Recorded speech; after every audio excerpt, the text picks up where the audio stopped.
Hello, everyone. Welcome back to our weekly webinar series, Embracing Change. So today we have, as I spoke to last week, the second incredible woman that's going to share her gift with us. Last week was Jessica, who talked about late adolescence. And next week we have Ramya coming back again to talk about meeting greater expectations. And today we have the honor and privilege, thank you, Sukaiyna, for joining us again, to discuss impression versus expression and the concept of authenticity and beyond. So welcome, Sukaiyna. Thank you very much for the honor and privilege to have this dialogue together. And let's, if you can share with us, what does that mean? What is impression, expression? Authenticity is used a lot today in all kinds of different dialogues. What does it mean to you? And how can we self-reflect on that concept as we move through, post this conversation we're going to have? So welcome. So much, Faisal. Thank you for having me. It's an honor and privilege to be here. I actually believe that this is probably one of the most complex topics, as simple as it sounds. Impression versus expression is how we perceive things within and how we express them outwardly. Okay. And the topic, when I dove deep into it, I realized that our indoctrination, the way we're raised and the way we're brought up, we're led to hold certain beliefs about what we should believe and how we should believe it. And that frames our perception. So the first language we learn, of course, is imagery, right? And they say a picture speaks louder than 1,000 words. And our families don't start out by telling us, it's a natural instinct, is to tell them what we believe and how we believe. But to actually say that people all have their own impressions and their own interpretations, and that we should be open to establishing a dialogue based on where anyone is coming from, is more difficult. Okay, and why is that? Why is that difficult? Because we're so biased, we're so ingrained, we're so impressed upon? What is that? Why? I think, we're more than 7 billion people in the world, and everyone is unique, and everyone's impressions, tacit knowledge, everything that they gather within comes from a place of their own understanding and learning. So be it religion, be it education, be it circumstance that we are raised within, we hold that to be our truth. And we gather our truths, and we don't think that other people's truths are worthy, so to speak. I'm going to an extreme, because we believe that we're right in our impressions. And then what we gather and what we think and what we decide, we then use our cognitive bias to make it true in whatever impression we want to have. Okay, so with, I know we have an hour, but let's go a little deep. So how can one begin to open up to the possibility of difference, right? Of beyond what we claim is our truth. So how does one start that journey? So in a really simple form, if we start with the notion that if I draw a 6 in front of me and you're going to see a 9 in front of you, if I am to actually come around the table and sit next to you and see it from your eyes, then I can agree with you. But if I am staying with my point of view without actually deciphering your belief, I cannot move anywhere forward because I can't understand your perspective. So I think the first thing is to be able to approach each moment by looking at someone from behind their eyes, as opposed to staying busy in your mind with your interpretations. So, but how do I go behind your eyes? I haven't had your experience. I didn't have the beliefs and patterns that were ingrained in childhood. I didn't have we're from different worlds, even though we're from the same world, right? So how do I begin to put myself in your shoes? It's easy to talk about it, right? Like, help me. So imagine that you have a painting in front of you. That's the painting of your life with all of your experiences, and you've got your whole tapestry of everything that you've learned. Okay. And you decide to approach each moment with a blank canvas. Okay. A completely blank canvas. So what you're doing is you're allowing, rather than your interpretations, you're allowing your intuition to gather what is in front of you without, let's make it basic, without saying, well, oh, that person is dressed like this, he's wearing this watch, he's wearing these shoes, he's got this type of expression on his face. So rather than reading into it, which is actually judgment, you're observing with a very blank slate. You're observing pure to be able to say, where is this person coming from? And what are they thinking? And what do they mean? But in order to even go there, I need to be able to relate, right, to their perspective, right? So I come with a blank piece of paper. Okay, I understand when it comes to training, right? At training, you go in. I've trained 7 years in a row with Robin Sharma. Everybody's like, what, are you not capable? I said, yeah, I'm really slow. But actually, every time I went with the beginner's mindset and took notes as if I attended the first time. Mm-hmm. I feel that's much easier when it comes to a training, right? But when it comes to another individual, to be able to show up without rinsing and repeating, and I'll tell you an experience I've had later in the talk, right? How does one do that, right? Because, okay, I have this blank piece of paper, right? I show up. Well, blank piece of paper means you're keeping your mind open and without any opinions, without any judgments, without any nuance, textures of your existence. Now, the problem with that becomes because each context is different. If you're walking into an interview, or you're walking to meet a friend of a friend, or you're going to meet a doctor, each time you're going to show up based upon how you're feeling of that experience, and you already have your preconceived ideas. So it's easy to say, let go of preconceived ideas. So one tries to find the ways that are simple in order to show up. And actually, I think a part of this journey is one of humility, to actually tell yourself, well, I actually don't know anything about anything. And every moment of every day is a learning experience. So you're walking in inquisitive to any situation, as opposed to taking the context of your experiences with you. Okay, so we take an example. Let's take a real example. Your son, right? We just had a chat before about going to school or not going to school physically in January. Okay, now you have your own context of yes or no, and let's say I would have my own context of yes or no, right? So I'm here in Switzerland. My son goes to boarding school. He's in boarding school. They had a quarantine of 17 days because eventually 36 people had COVID. They were quarantined in their own respective houses, and it's all good. They're all back to normal already. Now is week 3 or something like that, right? Now, a lot of people have decided to keep their children at home and do online, while others, like myself, have said, no, let's just go through the flow. So now, right? Now, of course, I run a healthcare company. I have a little more data points than most people. So, okay, it's a little unfair from my side. But how would I approach that simple, basic example? We're not even talking about relationships. We're not talking about yucky stuff, right? We're talking about very simple, but it's safety of a child, right? You're a deer and you're mama bear. I'm papa bear. So it's a little also unbalanced, right? You're a lot more fierce than I will ever be, right? So tell me, how would I approach that? So I had a conversation in the garden last night with my neighbor. Okay. Whose children are in the same school as I do. Okay. And she's sending her kids to school, and I'm keeping them home. Okay. And at one point, she changed her mind and brought them back home, and now she's put them back in school again. Okay. So what I said to her is that it's a matter of choice, and a mother knows. A mother's instinct knows what's right and what's right for her child. It doesn't mean, because there are no right and wrongs, and this is exactly the point of impression versus expression. It's about what's right for you in that moment. Okay, but it's all values based. Okay, this is still okay because it's not. It's a risk parameter exercise, right? Absolutely. But if it's a values exercise of what is right and wrong, right? I could be completely skewed. Where most people, they run businesses, and for them, skewing the truth is a part of business.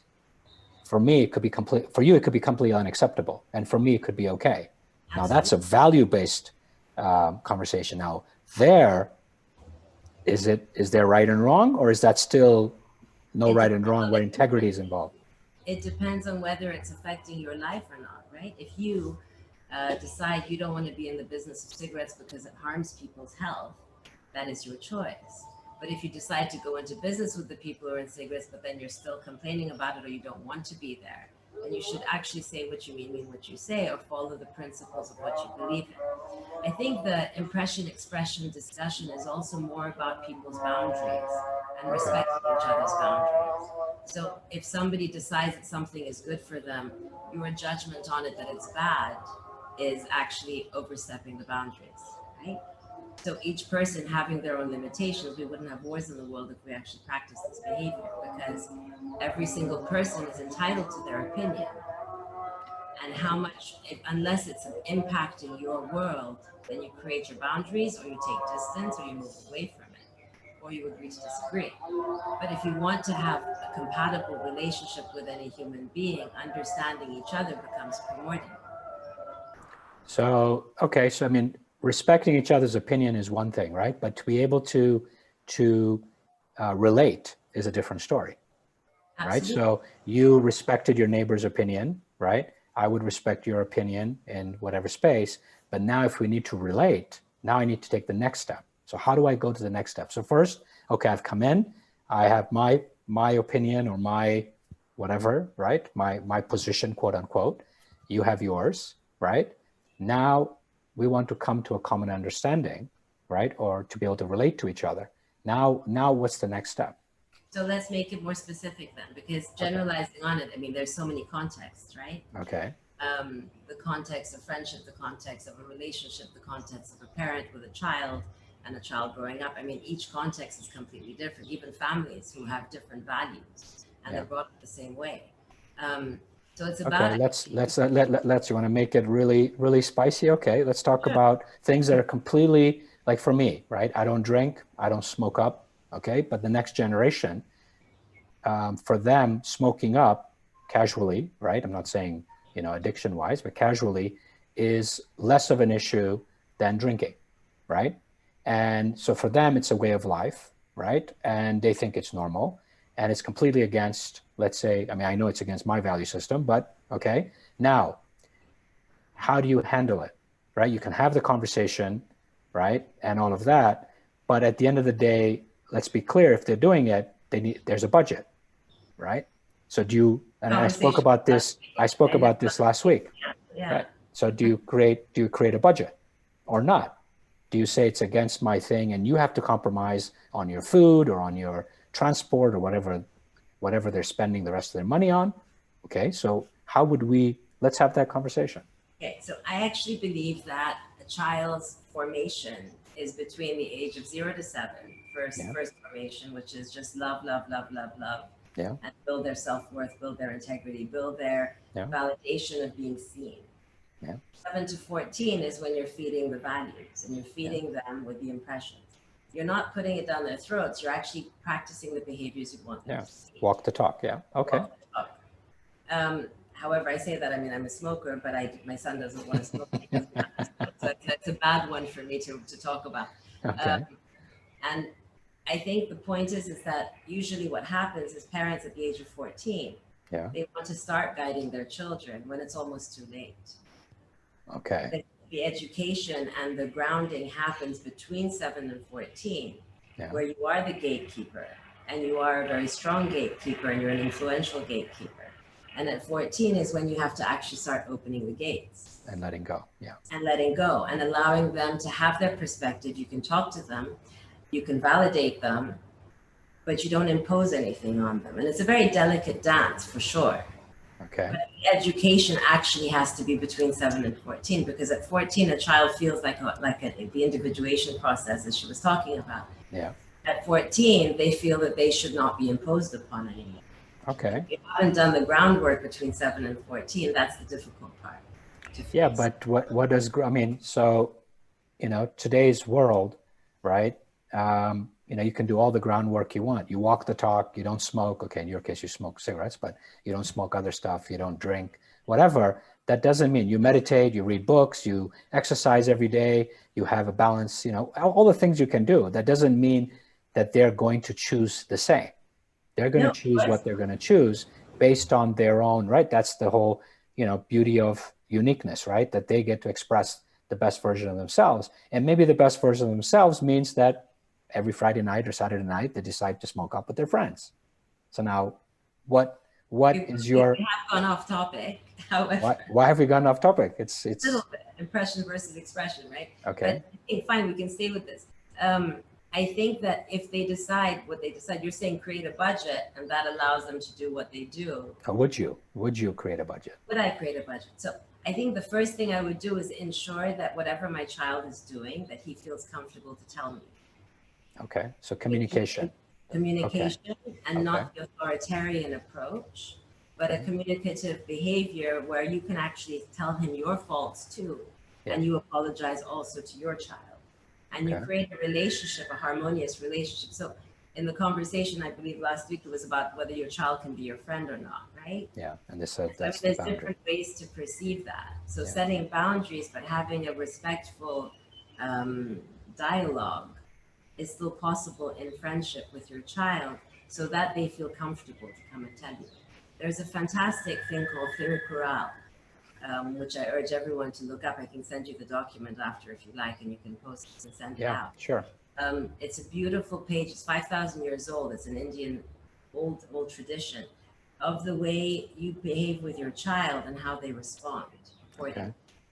And I think that's worthwhile as a contemplation, because a lot of times we don't realize the things we're saying or doing in our own behaviors that can influence them. So for example, if I am used to hiding my feelings and I'm not actually showing up and being myself 100% authentically, it becomes very hard for the child to read you authentically.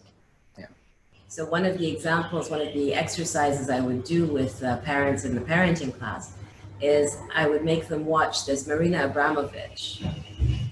There's a video called How I Became the Bomb.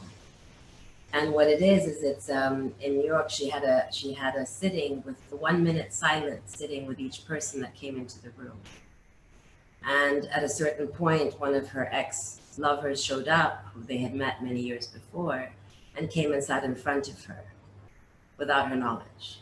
And then she opened her eyes and she sees him and he sees her, and it's a very intense moment. So what I did is I made everyone watch it. And then after they finished watching it, silently to write in my notebook of their impressions of what they saw. And I was observing them to see the expressions on their faces and to see whether they were actually expressing what they were feeling in their writing. And there was a huge disparity in a lot of people. For example, someone who's saying that she had her knees shaking and she was so emotional, and she was wondering why the woman wasn't emotional, but yet herself, she was actually very plain-faced. She wasn't showing any emotion. So it's a very interesting thing to actually realize whether we are ourselves being authentic in every moment and showing up as we really are, or if we've put on a few masks. Because then other people misperceive us, misinterpret us based upon our behavior, our reactions. And when they get confused about the communication dance and they wonder why is it not working, it could be a tone, it can be an expression, it can be many things. So learning to peel off the layers and to actually express oneself as one is becomes fundamental. So how do you start that process? How do you begin? So you were talking about one was relating, right? That impression versus express on another. So how do you begin your own process of peeling the onion? So there are so many different contexts, and I can share it with you. It's in the Enter the Garden program, which we shared last time, but I will send you specific documents. So the Freedom document, it allows you to texturize, because there is so much texture to the people we are, mind, body, heart, soul. And each one, if they're doing a different dance and they're not fully aligned, then we're doing different things within ourselves. We are in cognitive dissonance, right? But if we're actually looking at the textures and measuring ourselves against ourselves and the impressions we have from childhood and how they've actually changed as adults, and if we're actually following the indoctrination or we've made our own opinions. Because following the indoctrination blindly and yet feeling uncomfortable with it creates disease in the body, right? Yeah. So if we're able to look at ourselves in the mirror in a way that we dance peacefully within anything that we've experienced and being able to open ourselves to new experiences, not holding any resentments, not holding any baggage, not holding any of those things that trigger us or understanding what those triggers are. So it's a journey to be able to reach one's authentic self, and we're always learning. And I think the key is that we all know so much, and yet the more we learn, we realize how little we know. It's like a child will tell you that they know everything, right? And as you grow up, you learn more and more and more, and then you see things from different perspectives. You contemplate different religions, you contemplate all the values that are across the earth, and you realize that once you study all the religions, that the baseline of every religion is the same. So as you've moved people through that exercise, right, of peeling the onion and going me versus me from the inner core, right, which is the impression, what are the changes that you've seen for the expression, right? Because obviously the expression is a reflection of, right, your outer is an reflection of your inner, which is what it is. So what are, I mean, to share with people that are listening, what are the changes that you've seen, you know, maybe positively, maybe not, because if certain things you let go of, especially when it comes to religion, could create a little bit of havoc in the relationship, right? Or in your perspective of children. Only if you're creating the bias, right? Okay. If you're living it for free, if you're leaving if you're leaving yourself free of judgment, Yeah. and you're respecting everyone else's opinions with where they come from, Then it shouldn't be. Yeah. then it shouldn't be. It brings peace. So So, yeah. So what have you seen? Go ahead. You're saying you're seeing people be more relaxed, the relationships more calm. Like what's the expression that you've seen in the experiences you've had, obviously, because I mean, we'd need a few days to go through all that. no, But just yeah. a client of mine last week, she had not told her husband that she was coming to see me, decided not to. And then she finally decided to tell him because she wants him to come and see me. And when she told him, he said, that's why you've been nicer these past weeks, for example, right? I mean, Yeah. I've had children tell me that the parents have become nicer. In, I think, a detailed form of what happens within is a sense of freedom and a sense of peace, because you realize that whatever you're carrying as your stories don't have to be the way you're perceiving them, because they're reframed into saying interpretation of any event changes the minute you give it a different eye. And if your parent was mean to you as a child, and you look back and you look at the context of their childhood and what they went through, and you realize what has been flowing across. So I think each person's journey is so unique. The key is to realize that you don't have to take everything to heart and presume that people are against you, or assume anything. Because, for example, you walk into a room, to a dinner party, and you're busy worrying what other people are going to think of how you look. They're not, because they're going to be looking at themselves to worry how everybody else is thinking how they're looking, right? Yeah. So the way we're perceiving the world and it's them against us, it's actually not the case, because we're all the same and we all have the same emotions. We're all at different stages of our journey. There's no need to harbor any resentment or harbor any ill feeling. On the contrary, if you've gotten any ill feeling, it's important to look at it, zoom in, and ask yourself why it's there, and be certain that the context you're imagining it from is real or not. So one, you're shifting perspective. Second, you're shifting the meaning you gave to that event. And as a result, everything changes, right? Obviously, you change the meaning, automatically your response changes, right? And energetically, everything changes from that perspective, right? But again, to change your perspective when you walk in to that room or into that meeting or into that space, that means you're separating yourself from yourself and being the observer, or you're still saying, I'm still within me. You are actually releasing any you from that moment, and you're saying we. And it's becoming a dance to say we can look at each other in a way that is simple and authentic. I mean, I went to work in East Germany, good example for you. Where your voice is getting a little softer. I don't know what happened. Yeah, go ahead. So I went to work in East Germany, and my impression of East Germany at the time, obviously I had not had any experience in that form. And walked into the office one day, and I thought people were treating me really badly, or they were being very arrogant, or they were being very, very distant. In fact, they were shy because they'd not ever seen anybody like me with my skin color, etc. And they were more taken aback and didn't know how to manage me, as opposed to them being arrogant or misleading or anything which is not genuine. Now, I think one of the biggest tools is to walk into any moment saying that the person who's in front of you has all the good resources within them and has good within. People can sometimes walk in and say, okay, proven guilty until innocent or innocent Yeah. until guilty. Yeah. And I think the innocent until guilty is the right way to approach any person's situation.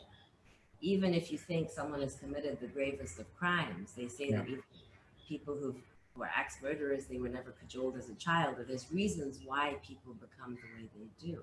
Now, the responsibility and onus, yes, it's on you to actually undo it, to actually work with yourself to find the release of any challenges you face. But to be able to give people the onus to give them the potential to be correct in any moment of what they're saying. So what advice, okay, so let's say 0 to 7 and 7 to 14, right? So what advice would you give to parents other than walking the talk, right?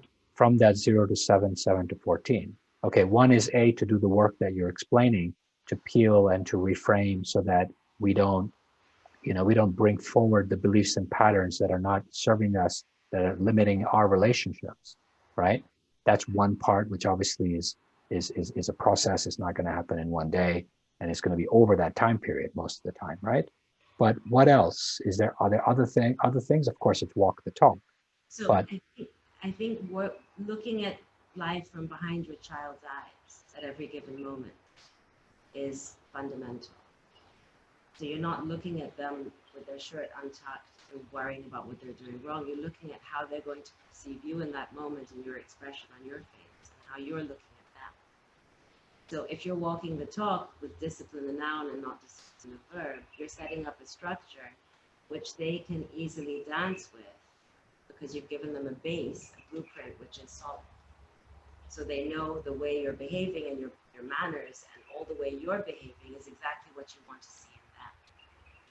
Easier said than done, I'm sure, for a lot of people. But the minute they fall into that and say, well, I have to set the example of being that person I want my child to be.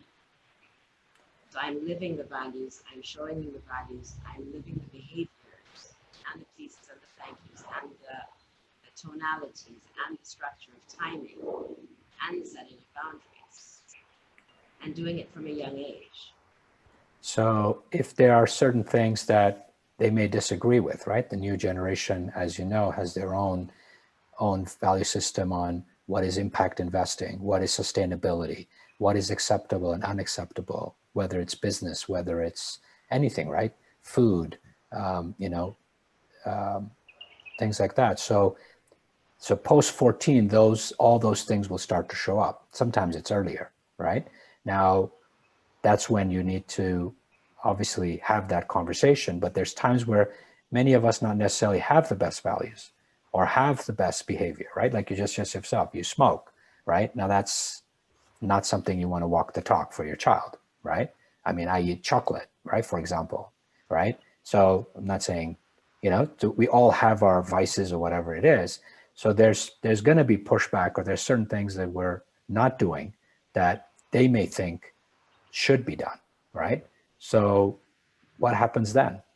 Are they individuals, or do you want them to be like you, or what is the intention that you have in terms of their life pattern and what they're going to live and the legacy they're going to carry for you? See, just now you said that you're walking the talk, and then they're trying to, their idea is to be able to fit in within that space, right? And the way you speak, the tonality, etc., right? But now maybe disagree with the tonality, the way of expression, the way of showing up, and all of that. I So think what you have happened? to choose your battles carefully. And I mean, it's such a generalization. So to go into detail, we could go into specific situations. But on a general basis, you have to choose your battles of what's important to you and what you hold dear and is actually non-negotiable, and where there is room to dance and to grow together. I mean, having the debates with our children is the most beautiful thing. I mean, you'll see Ayden's videos are starting to come out on the 1st of December about values and about all of the things we're talking about in short pieces on values. I think that the compromise is a big word, and it's an important word. especially with our children or our loved ones, what are the things that are non-negotiable and what are the things that really don't actually matter? Whether we eat Chinese food or whether we eat Indian food one night, if that's a big battle, or whether all of that's okay and the things that are important are the polite behavior, not lying, not cheating, you know, where do we hold our base? And I think it takes studying all of these topics within ourselves in order to know who we are to start with, and then be able to share it with our partner and our children. Because obviously, two people in a couple also are coming from completely different values. They're coming from different upbringings. They're coming from a different base. Yeah. And having all the texture to be able to decipher what each one believes and not hold stubborn to something that doesn't actually, or it could be a communication issue that they're misunderstanding each other, but actually the value is the same because the tonality was different, if we're generalizing, right? So on each level of being, be it heart, expression of love, expressions of love, whether your parents cuddled you or they didn't cuddle you, you're used to being cuddled and held, and your spouse's parents actually were very cold and they never cuddled. Your spouse doesn't want to cuddle, but you want to cuddle, and then you take the expression of not cuddling as a rejection. That becomes an issue.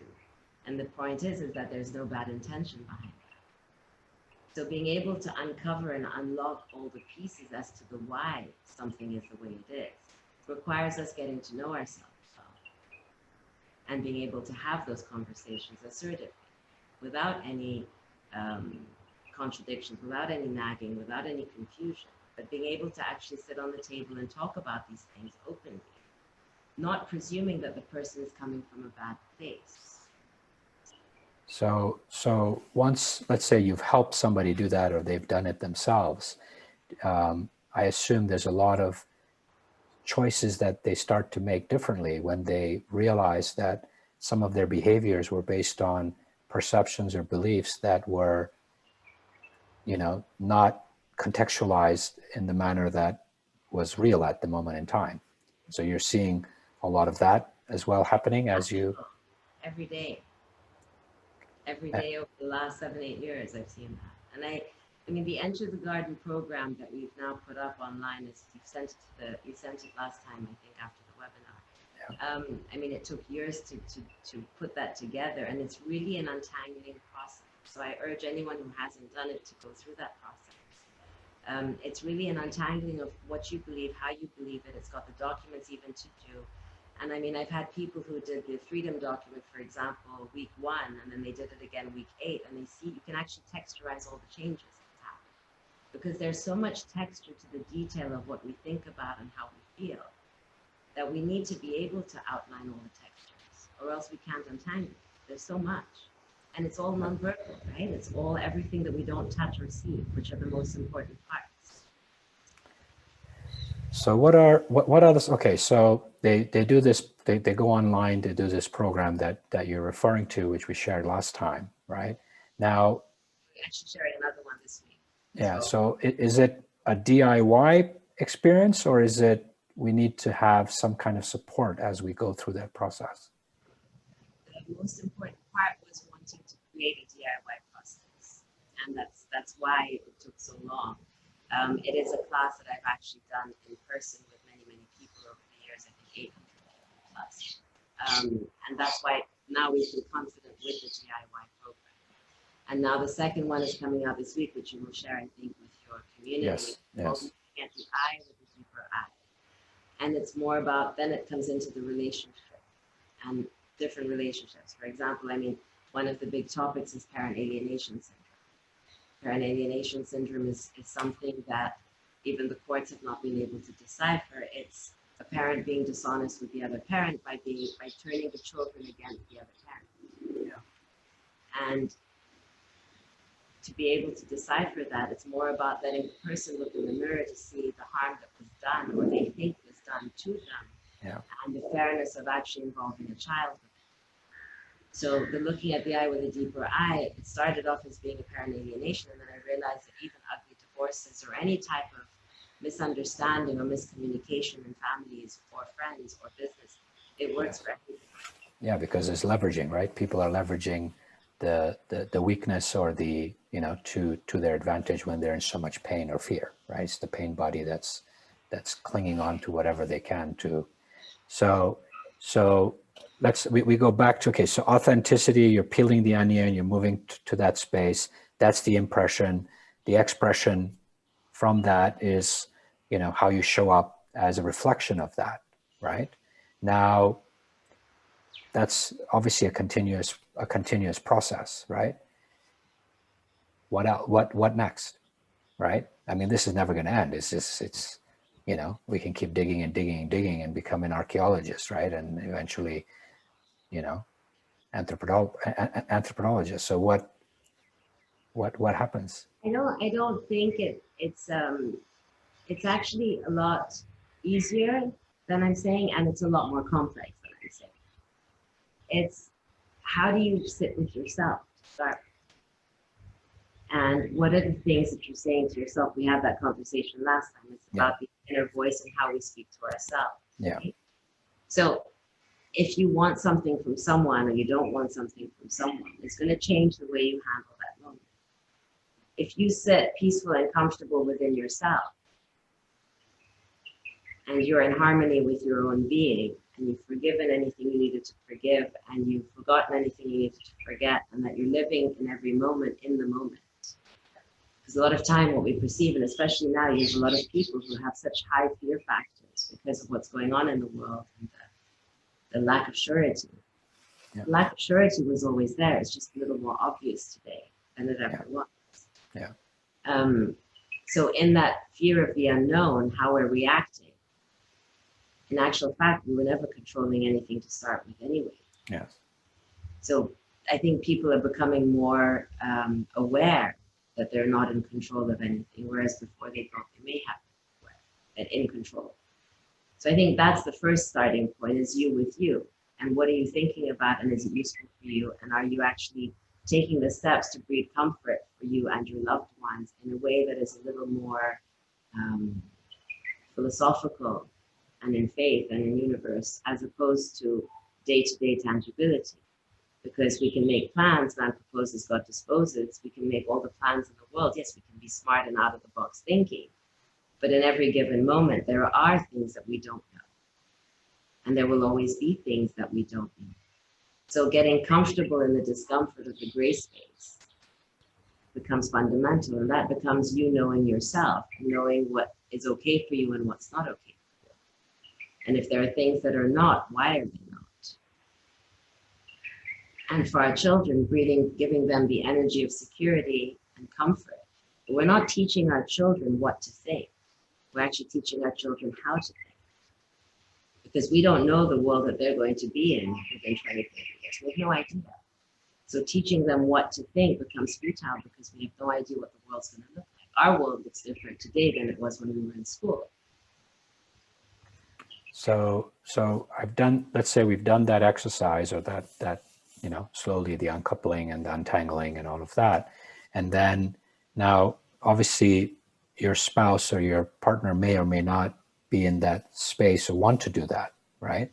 And that's, or does it? And then what, you sit down and you start sharing, like you said, the negotiables and non-negotiables, or the values, and you create family values, you create family, negotiables, non-negotiables with your kids, or is it just with your spouse or your partner? Like what? I think it's across the board. I think everyone in the family, you're not imposing anything. You're having discussions. We're going to launch the value card soon, as you saw. I think discussions around the values and understanding each one's perspective and being able to fine tune those perspectives to have the right impression, expression on those values.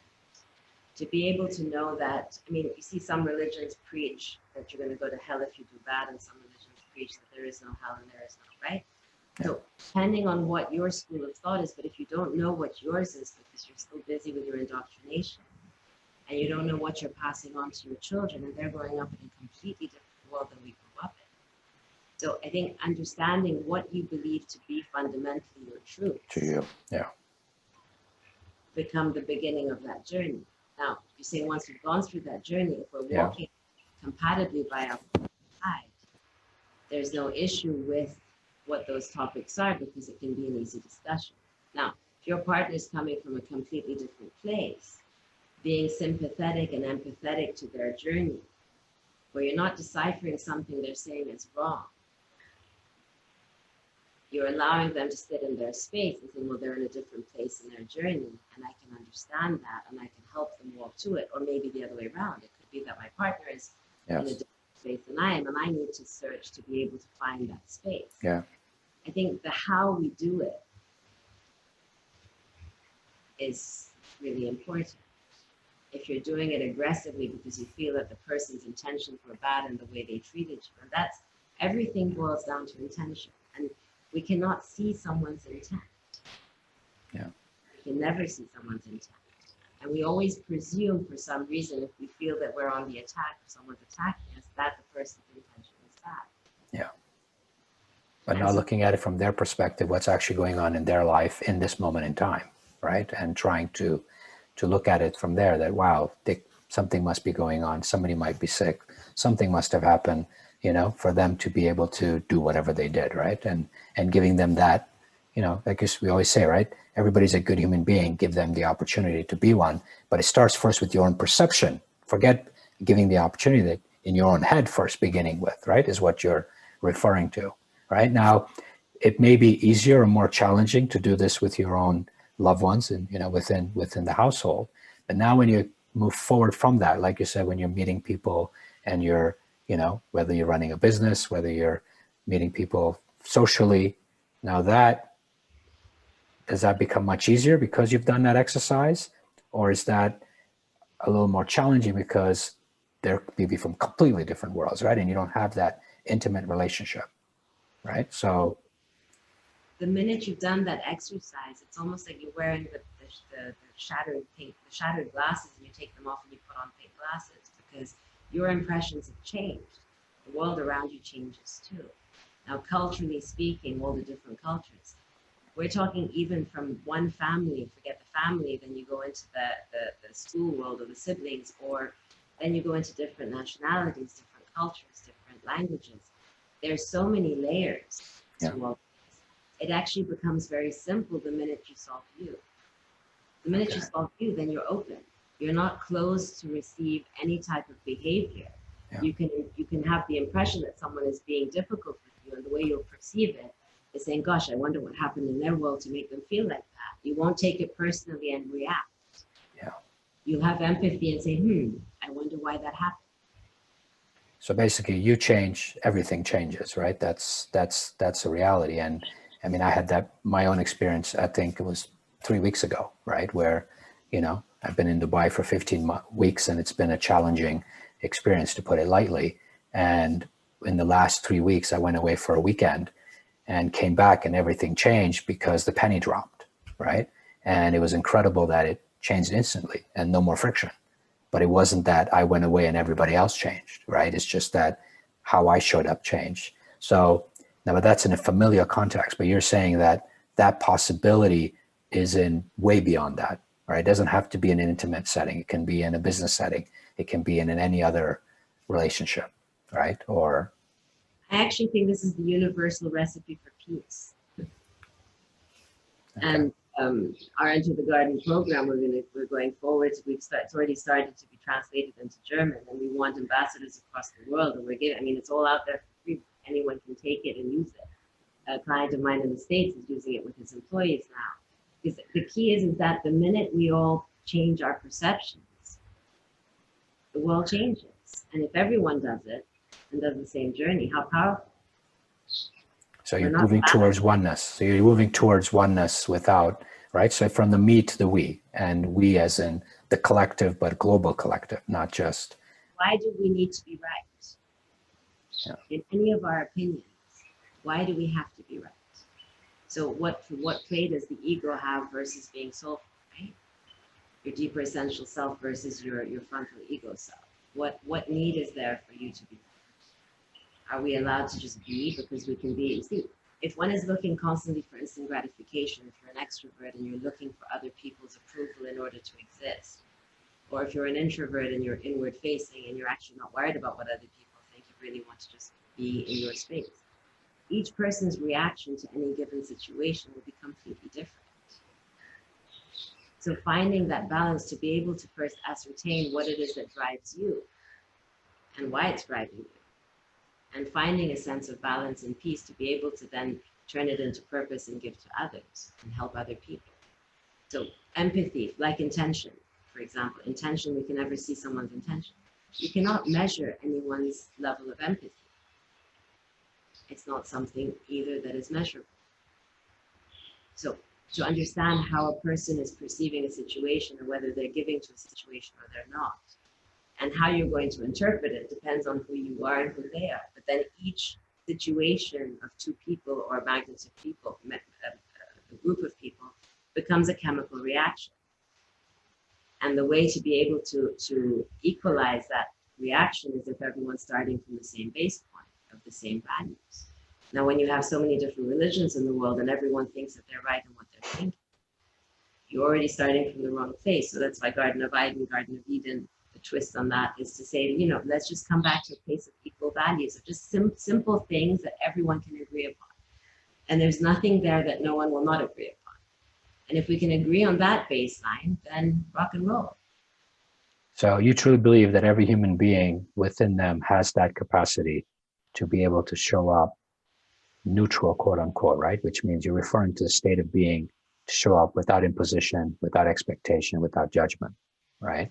100. And so irrespective of the baggage, irrespective of the experiences they've had, because some people have had some very, very challenging upbringing experiences that are, you know, very hard to digest. So you believe even those individuals would be able to move through and shift and show up in that manner. 100%. A lot of times we feel as though the process of looking at the baggages we hold can be irky and we don't want to go there. And we resist, we avoid. I can tell you from experience, it actually does exactly the opposite. I mean, I've had clients come and sit with me and say, you're the first person and only person I've ever said this to, and they're already in their 30s, 40s, or 50s. And what they're holding is so dramatic in their view, and in actual fact can be reframed and forgiven and managed different. It's up to each person's capacity of opening themselves to be able to heal. A lot of times also, we think that things are our fault. And an exercise of just with yourself, say it wasn't my fault. And you say to yourself 15 times today, before the end of today, and then you let me know how it felt. Yeah? After. And you just say to yourself, it wasn't my fault. A specific topic or just generally? Whatever topic is in your mind, you just say to yourself, it wasn't my fault. And you keep repeating it to yourself. And you see what happens. Some people start crying. Some people get shocked. Some people think, wow. Because we have a habit of carrying things that we don't deserve to carry, that we don't talk about. And we presume that it's our responsibility, our fault. Yeah, I mean, look, there's obviously things that, you know, I take myself. So when I was 30 to 35, the choices I made and decisions I made are completely different from what I would do today, right? So at that moment in time, of course, I did the best I could with the level of consciousness I had, and I made the choices I did. But from today's perspective, I would not make those choices. Now, how would you approach that? What would be your approach to not absolving, but at least, you know, digesting or letting go? I mean, I've already done the process, but I want to understand, right? Of letting go those decisions. I don't know about fault, but decisions that today would not be, you know, perceived as good decisions or preferable to the loved ones that are around you. So first thing I would say is that you have to put a disclaimer on it. And I always do that with when I start a process with a class or with a group of people specifically, because when you start looking into these things and you realize some of the mistakes you made, you have to be able to pat yourself on the back and say, well, I didn't know that, and I know now. And that's really important. So forgiving yourself also. Yeah. So, you know, I don't know if you've ever seen the grid of saying unconscious incompetence. So you start with unconscious incompetence, and it's a graph, and every topic we go through and everything we learn through life starts there. So I didn't know that I didn't know, so I was unconsciously incompetent. Yeah. And then I realized that, oh my gosh, I know that I don't know. And you become consciously incompetent. Yeah. Right? And then you learn, you study, and you become consciously competent. And you're like, hey, I'm so cool. Now I know, right? And then as the path goes forward, you become unconsciously competent because it's a skill set that becomes a part of you. And it becomes who you are because it's absorbed within you. So I had a beautiful testimonial from a client who said, I didn't know I wasn't until I was. I didn't know I wasn't respectful until I was. I didn't know I wasn't mean until I was. I didn't realize I wasn't. That I was mean until I wasn't. Yeah. So the whole process of, because the lens, the frame that we wear, we keep evolving, we keep changing. So in terms of you versus today versus looking back, naturally, of course, your decisions have changed dramatically because of the experiences you've had on the path that you've done. But everybody needs to do that process to be able to see themselves today versus when they were a child. I mean, if I was to go back to my childhood home now, the house would look tiny. It does, right? Comparatively. Because you're small and you imagine everything to be you. And so bad experiences that have been faced during that time, and you have to reassess them now as an adult. The impact of it changes just like the visual would change on the size of the house. Yeah. And being able to make that difference of measure becomes really, really important. So let's be tactical. Okay, so we have these two, one we already shared, the course, and now we're going to share one with the video, and we'll share it over the next 6 weeks, right? So, but for example, spring cleaning, right? So you do spring cleaning with your clothes. Okay, now obviously I have a protocol I follow daily, weekly, etc. So why don't you share maybe some suggestions for people to begin that journey beyond the courses, right? What else would you suggest on a daily basis, on a weekly basis, maybe choosing a topic like you said, right, of something that you felt was my fault, right? And say it wasn't my fault 15 times, and choosing that daily, weekly, I don't know, to give everybody who's listening, including myself, some suggestions. I really have a lot of respect in front of the fact that we're all individuals and we're all unique and we all come from a different place, which is why this process and talking about it in generalization terms is very hard. So the lâcher prise that we have, the push and pull, right? Each person has a push and pull at every moment. I would say imagine as little things. I mean, they're in the course. That imagine your fingers and your toes are air valves. Okay, so all your fingers and your toes are air valves. So anything going in and it comes out. Nothing can sit within your body. And just that exercise, you start doing it, you start getting goosebumps, and you start lightening up. You're no longer holding anything within. You're not holding anything within, and you're allowing yourself to be free. Any thoughts you want to hold in your mind, write them down. Take a notebook. Keep your mind empty. Write anything you want to think down on a piece of paper. So you're not holding anything at all in your mind, and you're allowing yourself to just be free and empty. The third thing I would say is that if you think any negative thoughts, bite your tongue, which is also a plus. Some of us might not have our tongue left. Anyway, go ahead. Exactly. You will at some point stop thinking negative thoughts because you don't want to keep biting your tongue. Yeah. And realization that, I mean, I heard a beautiful thing once that said that God is like an elephant in a dark room. One person goes in, touches the tail, they think that's God. One person goes in, touches the tusk, one touches the tongue, one touches the eye. Everyone thinks that's God. Yeah. And actually, the whole elephant is God, right? Yeah. So even so, how we're perceiving the world or rituals, or, having respect for rituals, I fully agree.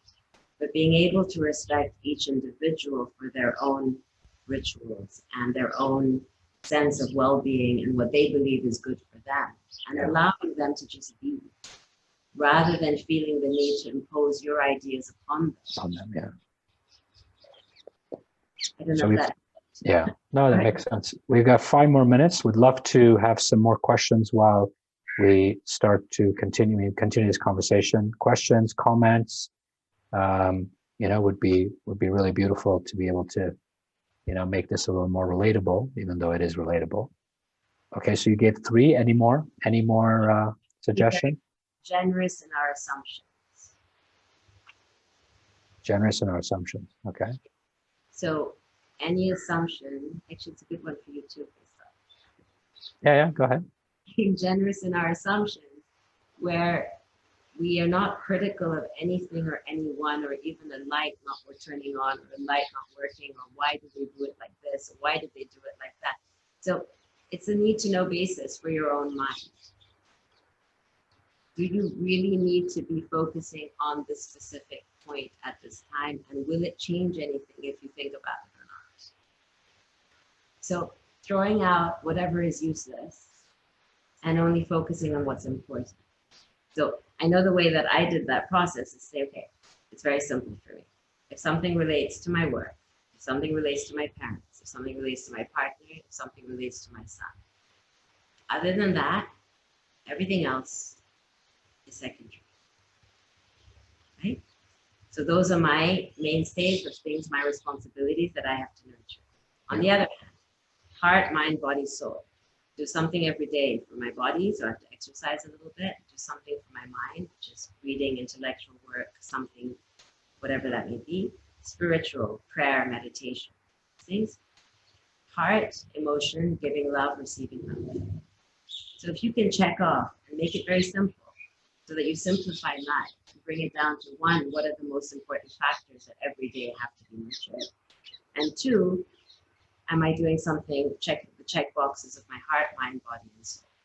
And so long as you fulfill those as a starting point, you actually feel a sense of satisfaction or your dopamine because you've checked off your list. Yeah. That you're doing the things that are fundamentally important to you, and you're not ignoring anything that is important. But making that list and keeping that list really simple allows you to feel a sense of gratitude and safety and peace every day because you've got a simple list. And you've decluttered, right? You've decluttered all the mundane, all the irrelevant, or like we said, right? Urgent, important. Stephen Covey does the whole exercise, but you're doing it on a personal basis. All right. We've got, I guess everybody's being shy. We still have 3 more minutes. Anything we didn't touch upon, Sukaiyna, that you'd love to, because I know I love to take everyone into left field sometimes, and we. No, but that's good. I think that's appropriate. So I think it's in Daniel Kahneman's book, Thinking Fast and Thinking Slow. Yeah. Right? And one of the exercises, I may be mistaken if it's from him, but I think it is. There's level 1 thinking and there's level 2 thinking. And a lot of people stay focused in level 1 thinking as opposed to in level 2 thinking, where parenting specifically should be very much a level 2 thinking process. So level 1 thinking is 2 + 2 = 4. Level 2 thinking is the gun's going off for a race and you're braced and you have to run, right? So things that are very simple or things that are more complex.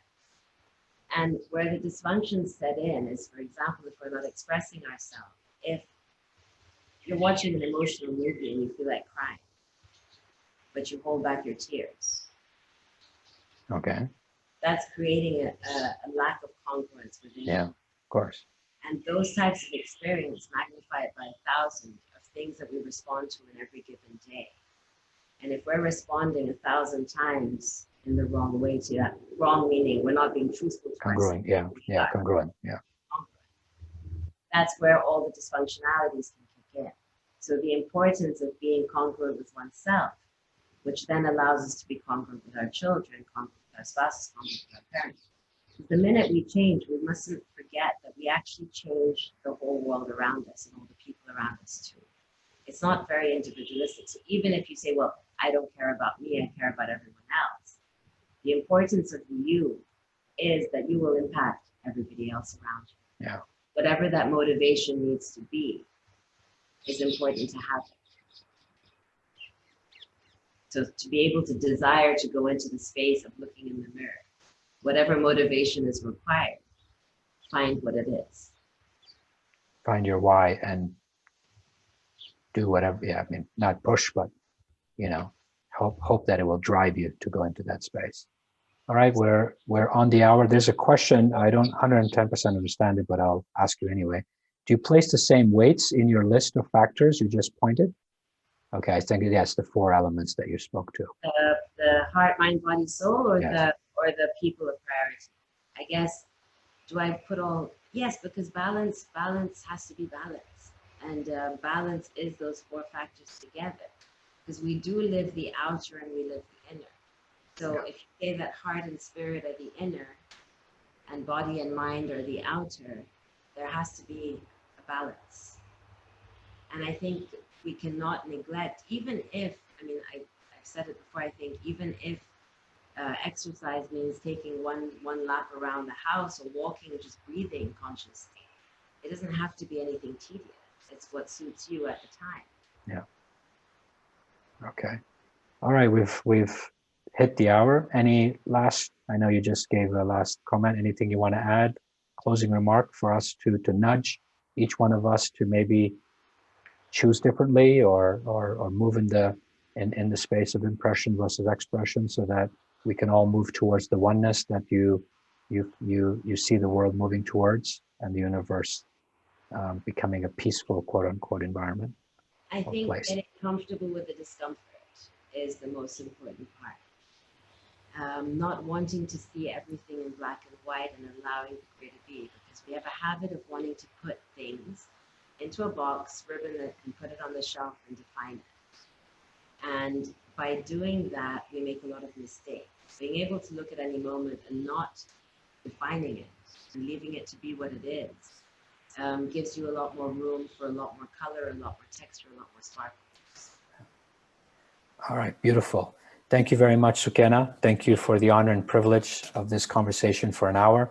We'll be sharing with everyone the new program that you've created over the next 6 weeks. And of course, those who were not able to make it will get to watch it on video, and they will, I'm sure, reach out to be able to see that. So thank you, Sukaiyna, again. Everyone, thank you very much for your time. Next week, we have Ramya coming back. Last time we had a very juicy topic, which was entitlement. Next week won't be any different. It's going to be about meeting great expectations in all realms, especially whether it's the family business space and just the general family space. So look forward to seeing you all next week. And thank you, Sukaiyna, again. And see you soon. Thank you, Faisal. Bye. Bye.